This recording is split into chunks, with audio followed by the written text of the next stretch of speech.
언제나 즐거움과 기쁨으로 얼굴이 환하게 빛나는 꽃장수 할머니가 한 분 있었습니다.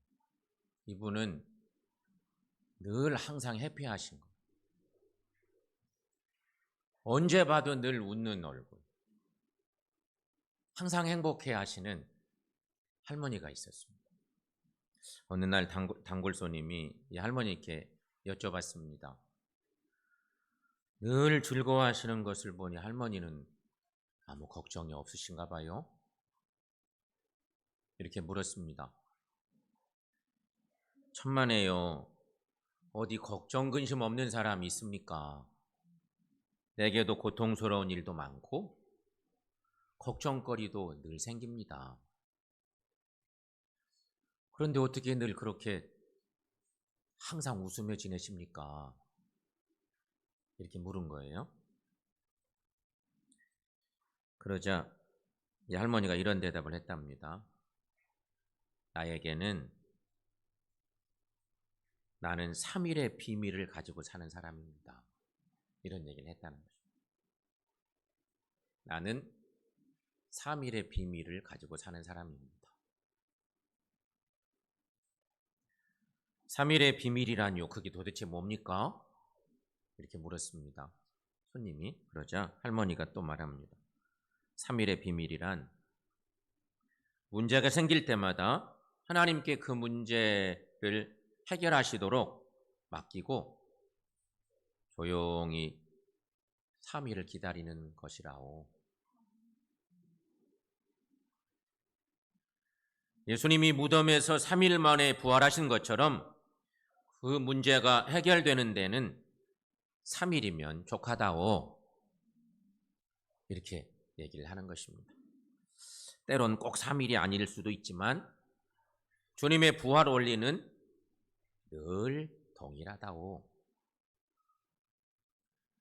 그래서 나에게 어떤 고난이 와도 3일 후면 언제나 광명이 찾아오고 좋은 소식이 생기는 것을 알기에 사는 것이 늘 이렇게 즐겁기만 하지. 이렇게 얘기를 하더라는 것입니다. 이사야 52장 7절 말씀에 우리가 익숙하게 잘 아는 저런 말씀이 있습니다. 여러분 한번 읽어보겠습니다. 좋은 소식을 전하며 평화를 공포하며 시온을 향하여 이르기를 내 하나님이 통치하신다 하는 자의 산을 넘는 발이 어찌 그리 아름다운가. 아멘.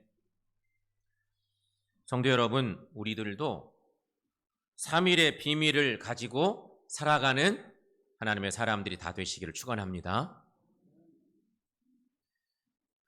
이 3일의 신앙의 의미, 바로 그것이 부활절 아침에 기억해야 될 중요한 신앙적인 화두인데요.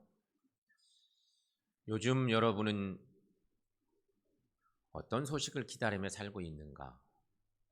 한번 생각해 보십시오. 지금 나는 어떤 소식을 기다리며 살고 있나? 사람마다 다르겠죠? 내 형편 따라서, 내 처지 따라서 사모하는 일들이 다릅니다. 지금 나는 어떤 소식을 기다리고 살고 있나? 이제 오늘 우리 이런 생각을 가지고 오늘 본문의 말씀으로 들어가 볼 건데요. 오늘 성경은 마태복음의 마지막 기록들입니다. 마태복음의 마지막, 복음서의 마지막 기록들인데 거기 말씀을 좀 거꾸로 이렇게 오늘 본문만 놓고 볼 때 좀 뒤집어서 말씀 순서를 생각해 보면 첫 번째 생각할 것은 부활하신 예수님께서 제자들을 세상에 파송하는 일을 먼저 하시는 얘기였습니다. 부활하신 주님이 제자들을 세상에 파송하시는 얘기. 오늘 본문 말씀 중에 19절 말씀인데 마태복음 28장 19절. 자, 거기 말씀 유명한 말씀이죠. 한번 읽어보겠습니다. 너희는 가서 모든 민족을 제자로 삼아 아버지와 아들과 성령의 이름으로 세례를 베풀고. 아멘. 익숙한 표현의 말씀이죠. 예수님의 최후의 명령, 대사명이라고 하는 예수님이 주신 말씀으로 명령으로 따지면 가장 마지막에 주신 명령, 제자들을 향해 주셨던 이 명령, 이 말씀을 오늘 부활주일에 이 말씀을 새겨보면 여러분 조금 다른 표현을 하면 이런 말이 아니겠어요? 너희는 가서 모든 민족들에게 나의 부활 소식을 전하라. 이런 메시지와 닮아 있어요. 그래서 슬픔과 절망에 빠져 사는 사람들에게 사망 권세가 지배하던 이 땅에 부활 생명의 새 길이 열렸다고 선포하라. 그런 메시지와 연결된다는 것입니다. 성도 여러분, 여러분의 삶의 자리에도 부활의 기쁜 소식이 당도했습니까? 어때요? 여러분의 삶의 자리에 예수 부활 소식이 전해졌습니까? 한 10분의 1밖에 안 전해진 것 같아요. 이미 와 있나요?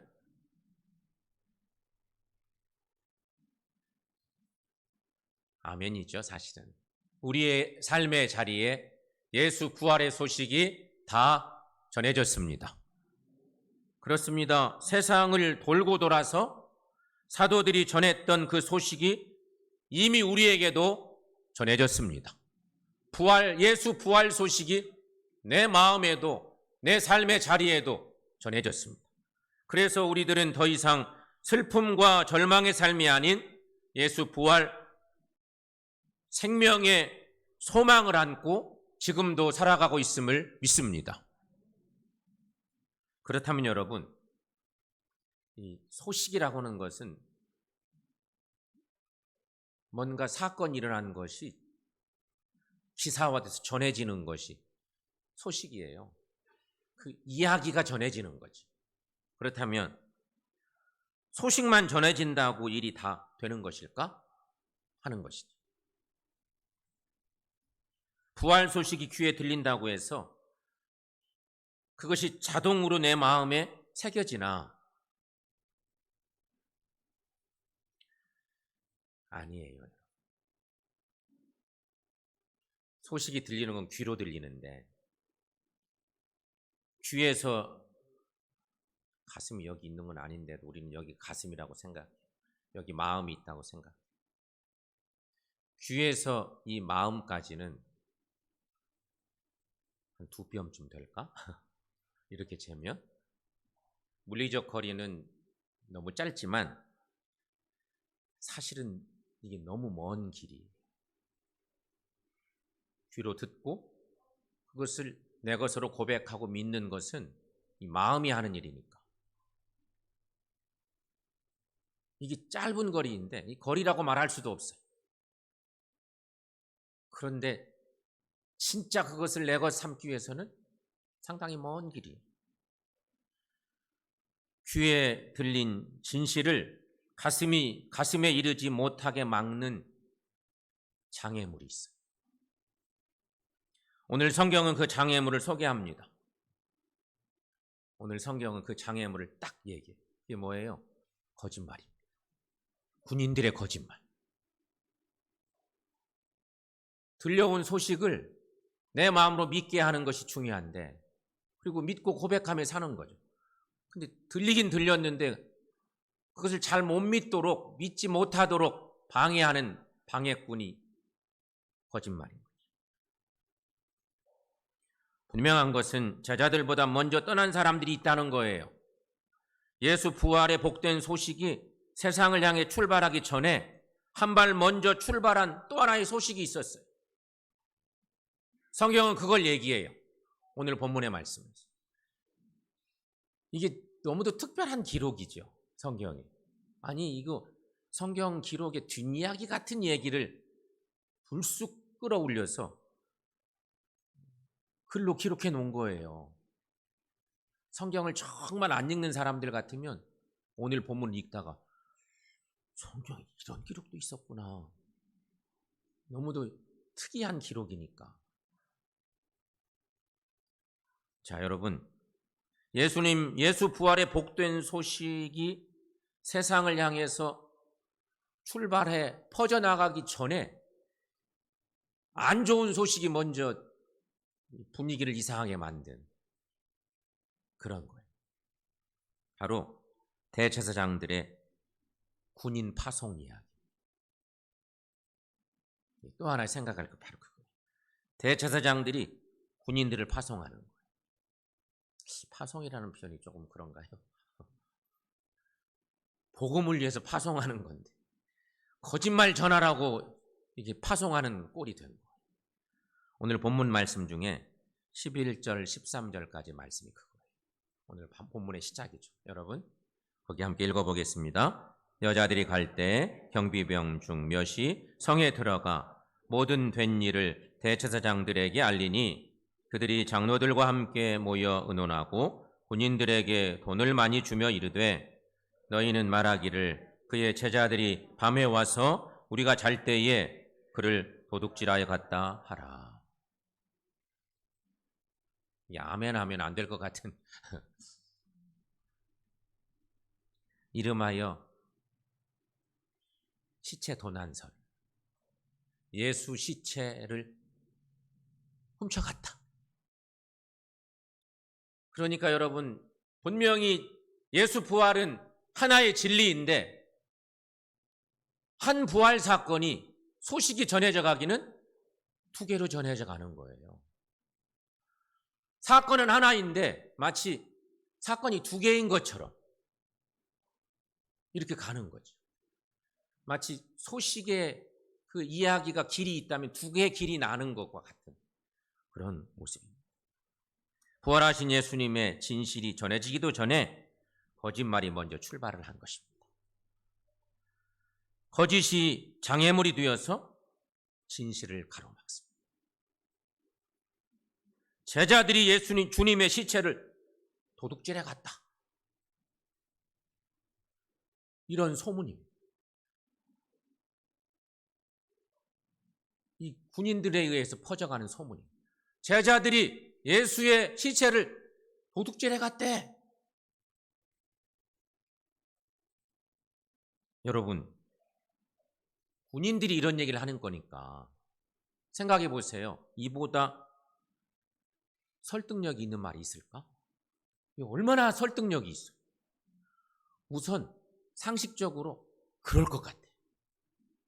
그러면 그렇지. 이렇게 되기 쉬운 얘기죠. 뿐만 아니라 여러분, 무엇보다도 설득력이 있는 것은 이 소식을 전한 사람들이 무덤을 지키던 군인들이야. 무덤에서 무슨 일이 일어났는지 가장 잘 아는 사람들이 있다면 그들이 바로 군인들 아니겠습니까? 이 사람들이 말하기를 예수의 제자들이 예수의 시체를 도둑질해 갔대. 이런 말입니다. 오늘도 설교를 듣다가 꾸벅꾸벅 졸다가 이 얘기만 기억하고 밖에 나가서 오늘 내가 교회 가서 목사님 설교를 들었는데 예수의 제자들이 예수의 시체를 도둑질해 갔었다네. 이 소식만 가지고 갈 수도 있어요. 물론 이 성경은 그렇죠. 그 배후에는 군인들과 대제사장 간에 돈 거래가 있었대요. 또한 군인들이 총독에게 책임 추궁을 당할 수밖에 없는 일이기 때문에 대제사장들이 정치적인 힘으로 군인들의 신변을 보장해 줬대요. 그렇게 할 테니 걱정하지 말고 그런 소문 퍼뜨려라. 이런 얘기입니다. 그래서 군인들의 거짓말을 많은 사람들이 진실로 받아들이는 거예요.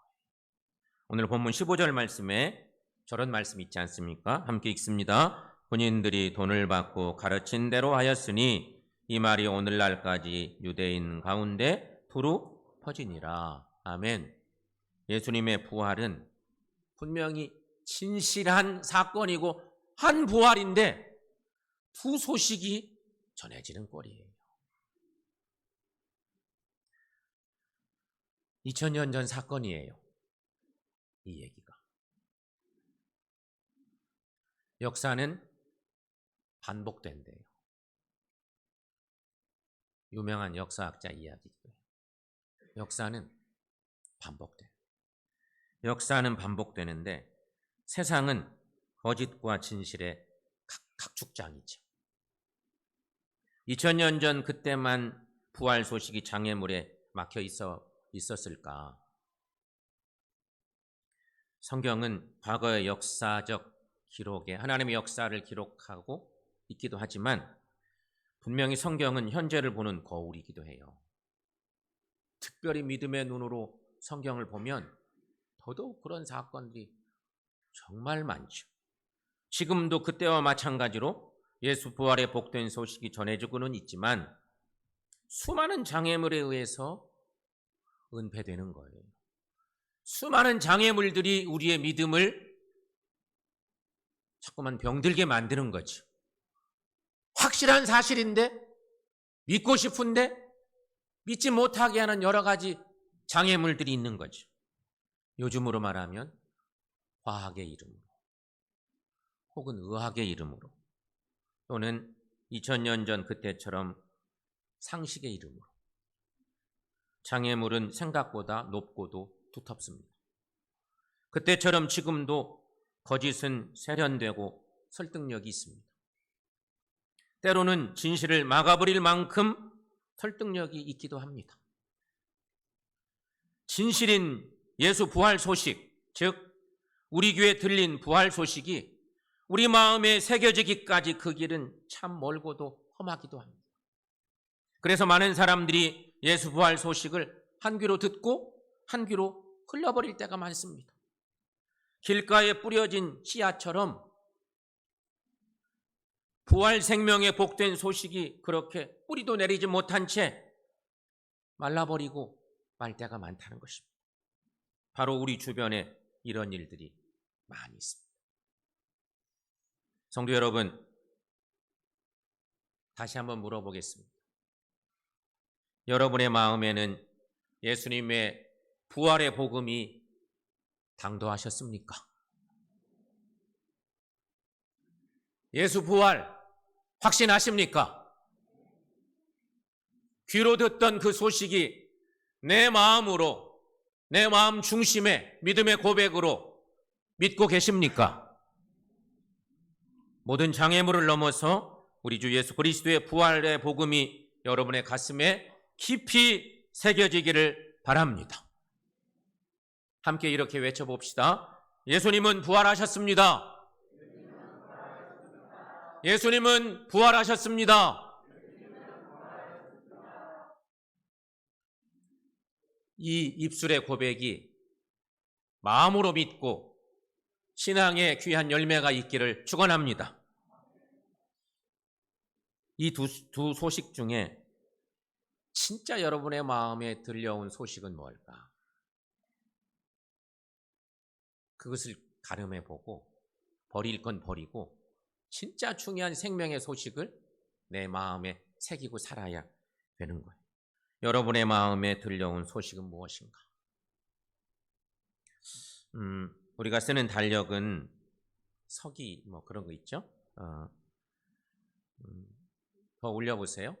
자막을 한 번 더. 우리가 잘 아는 얘기인데 우리가 쓰는 달력은 BC와 AD로 나눠지죠.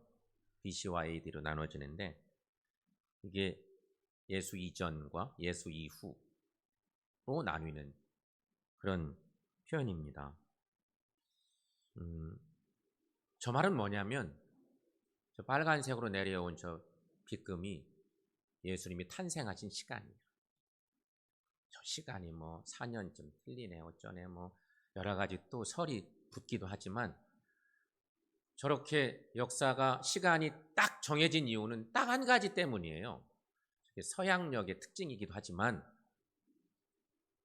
이제 온 세계가 저렇게 저 달력을 쓰고 있잖아요. 연도를 이렇게 카운트하면서 쓰고 있는데 결국 저게 뭐냐면 새로운 시대가 시작됐다는 말이에요. 그것이 진실인 거죠. 근데 새로운 시대가 시작됐는데 누구 때문이냐? 예수님 때문이라는 거예요. 그래서 저렇게 나누어서 역사를 구분하는 거죠. 예수님이 오시기 전 BC, 예수님이 오신 후 시간 AD, 이렇게 표현하는 거죠. 예수님이 오신 이후에 세상이 달라졌습니다. 예수님이 오셔서 세상을 바꿔주셨다는 것입니다. 더 이상 이 땅은 죽음으로 닫혀버린 폐쇄 공간이 아니라는 것입니다. 죽음 너머에 부활의 생명의 새 길이 열렸음을 선포하는 그런 말씀인 거죠. 주님이 오셨기 때문에. 요한복음 11장 25절 26절 말씀, 잘 아는 저 말씀을 마지막으로 주님의 말씀으로 함께 받습니다. 나는 부활이요 생명이니 나를 믿는 자는 죽어도 살겠고 살아서 나를 믿는 자는 영원히 죽지 아니하리니. 아멘. 사랑하는 여러분,